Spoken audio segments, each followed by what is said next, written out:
way down. Anyways, peace and blessings, family. What's up with all the daydreamers out there? Please live it. Don't sleep through this thing. We are officially in the month of December, so let me go ahead and say this. Happy holidays. Merry Christmas to you all. Hope your Thanksgiving was great. I'm here to talk to you guys about my or your dream car. I mean, we've all had it in our mind that one car we would really love to have. For me, that dream car would be a 1975 Caprice. I'm talking about classic, right? I would love to have that kind of car, right? I currently don't own it. I actually have a 2002 Toyota Solara. I didn't know Solaras existed until I bought it from an auction over there in North Augusta.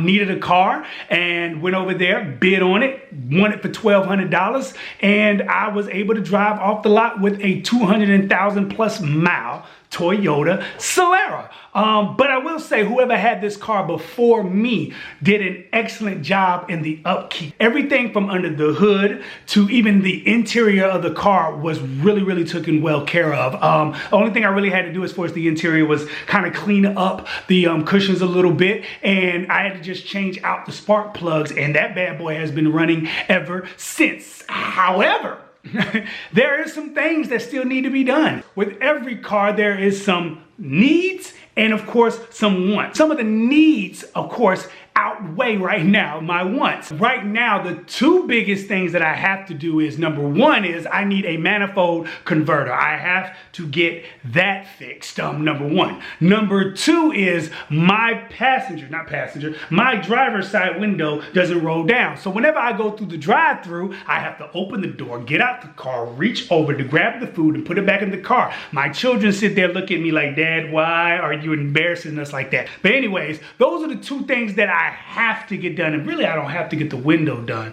but I would really like to drive with my window down. Some of the wants I got though, right? Of course, like anybody, I would really like to get the paint job redone. There's some scratches and a little bit of dents I would really like to get taken care of. The trunk is just faded all to no glory, right? Not faded to glory, but faded to no glory. So that needs to be done. The grill, the front of it, the grill, the paint, of course, is worn away. It's gone just about. And so I would really like to fix that. The headlights, they're so foggy, I promise you. It's two dudes sitting inside each one of them having a smoke out session every time I crank up the car and turn on the lights. Can't see nothing. Then of course you're looking at probably changing out that real big fat shift knob. I got automatic shift knob. I would really like to change that out. And of course put me probably some 18-inch wheels on that bad boy. Why not, man? Why not? You only live once, man. But then you sit down and you look at all that stuff, and guess what? You tally up the cost of the wants that you would like to do on your car, on your vehicle, and you kind of start scratching your head and thinking, man, I can't afford all this.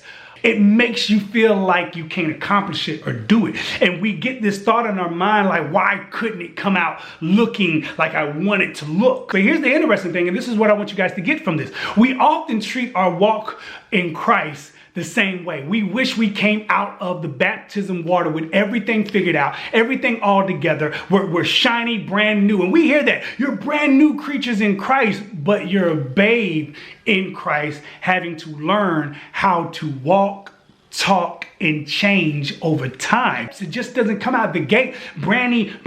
It doesn't just come out the gate brand new, all shined up and ready for you to just drive it down the street like, here's the keys, man, to your brand new body, your new whip, your new soul, your new spirit, your new life, and everything is great. No, and that's the thing. We're outside. We want to look so good.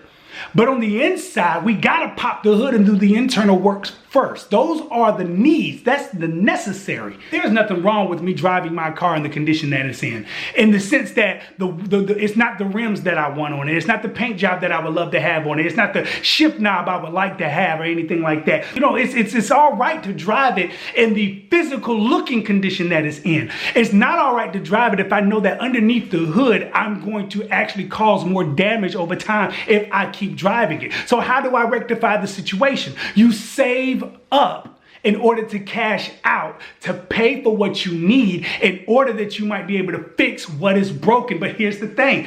God has already given us his son, who has already been saved up over time so that he might be able to be nailed to a cross. His blood might be poured out. That's the cashing out. The blood might be poured out so that we might be able to have that covenant relationship with him. Let me tell you something. We have to get out of thinking that the outside is glory.